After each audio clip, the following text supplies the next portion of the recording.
Do you know this feeling when someone compliments your drawing and tell you, "Hey, it looks great," but all you can think looking at the same drawing is, "Hey, it looks horrible," and you can't see it any other way. You see every tiny mistake and can't brush off the feeling that you could do it better. Today I wanna do a quick dive into this burning feeling.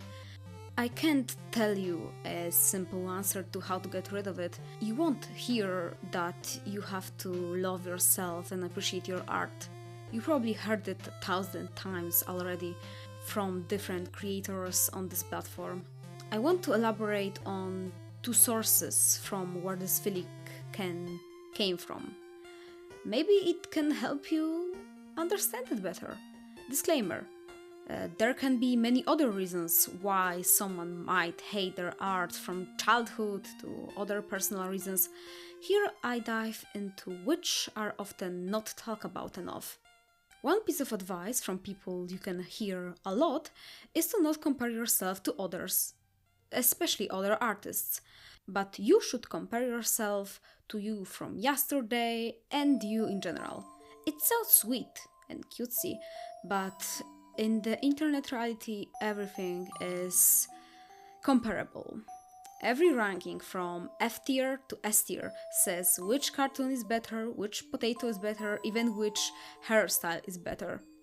Top 10 animators, who is cooler, which animation meme are more iconic. Top 10 animation memes. Or comments saying, "Hey, you look like," and they're completely different character.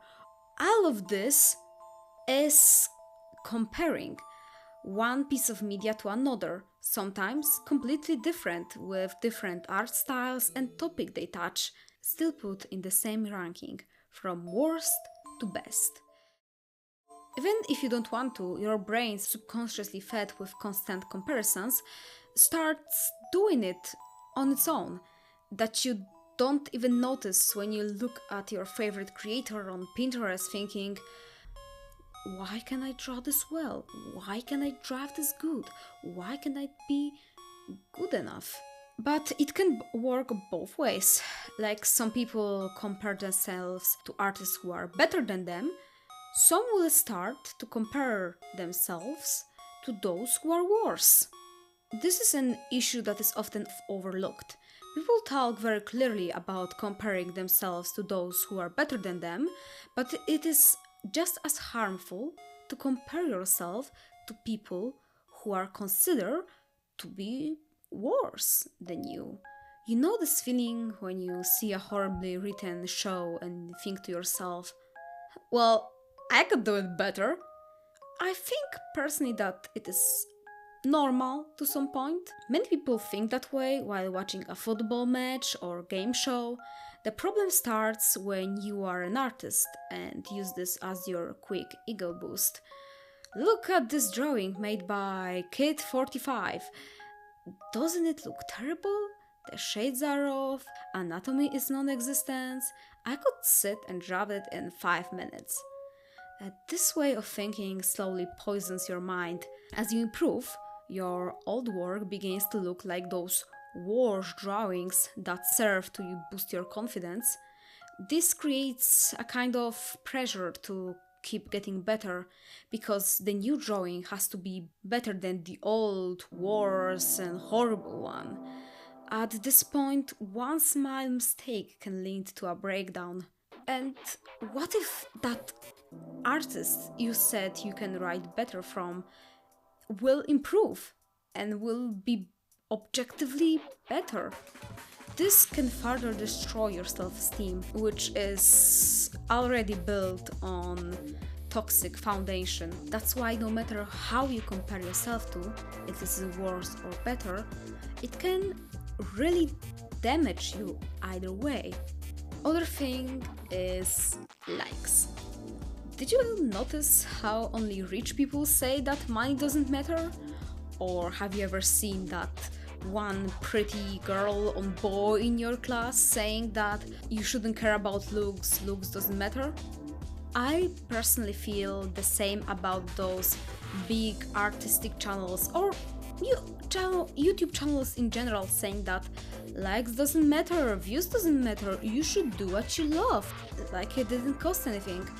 Art is especially expensive hobby if you want to do something more like a series with voice act or artistic when you need help from programmers, maybe learn some code, get some courses, and you don't want to pirate animation softwares or artistic softwares or softwares that can help you build those games you want. And let's be real here, volunteers and assets is only a privilege for big creators, or big enough to have fans that will work for free. Either way, you have to gain an audience. People that will follow your series, your character, will leave a comment, like, subscribe.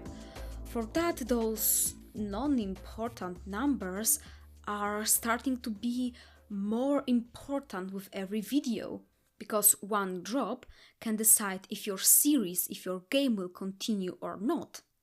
I think most of us have already come to terms with the fact that we will be stuck in low-paying jobs for the rest of our lives. Making a living from art with so much competition requires a lot of luck or connections with bigger artists who can pull you up or promote you in some way. That's a really smart number of people.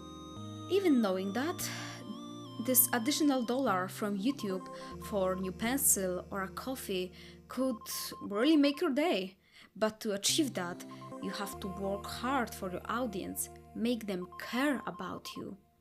So it is easy to conclude what happens if your video flops or an algorithm pushes it into an audience that won't even bother to click it. For example, and one of the artistic channels have problems that their videos were pushed to gamer audience. Like, yeah, if you are playing Doom, you probably won't click a random animation meme that pop-ups out in your For You page, just like I wouldn't click a random Doom video.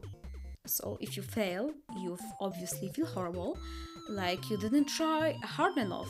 Especially that the main tips often found on the internet about YouTube are think if you would watch your own video, or YouTube algorithm is based on viewers. If they don't decide to watch it, you didn't put enough effort. And the second one I even got while trying to improve my channel on Reddit. The first one can be even more draining. What if you watch this type of content? You would watch your own video and you are pretty proud of it, and then it flops. Would that mean that you are too confident? That you shouldn't like what you created? So if you will try to make another video, you will only think if this is good enough to be watched, even if you yourself would watch it. This takes us to the other problem that comes with those numbers and expectations, that it's never really enough. Let's look, for example, at me. 15,000 subscribers. For people with, for example, smaller amount of audience, they can think that this is a large number, that this is amazing, and maybe can feel a little bit of jealousy. However, for people with, for example, 100k subscribers, this number is ridiculously small.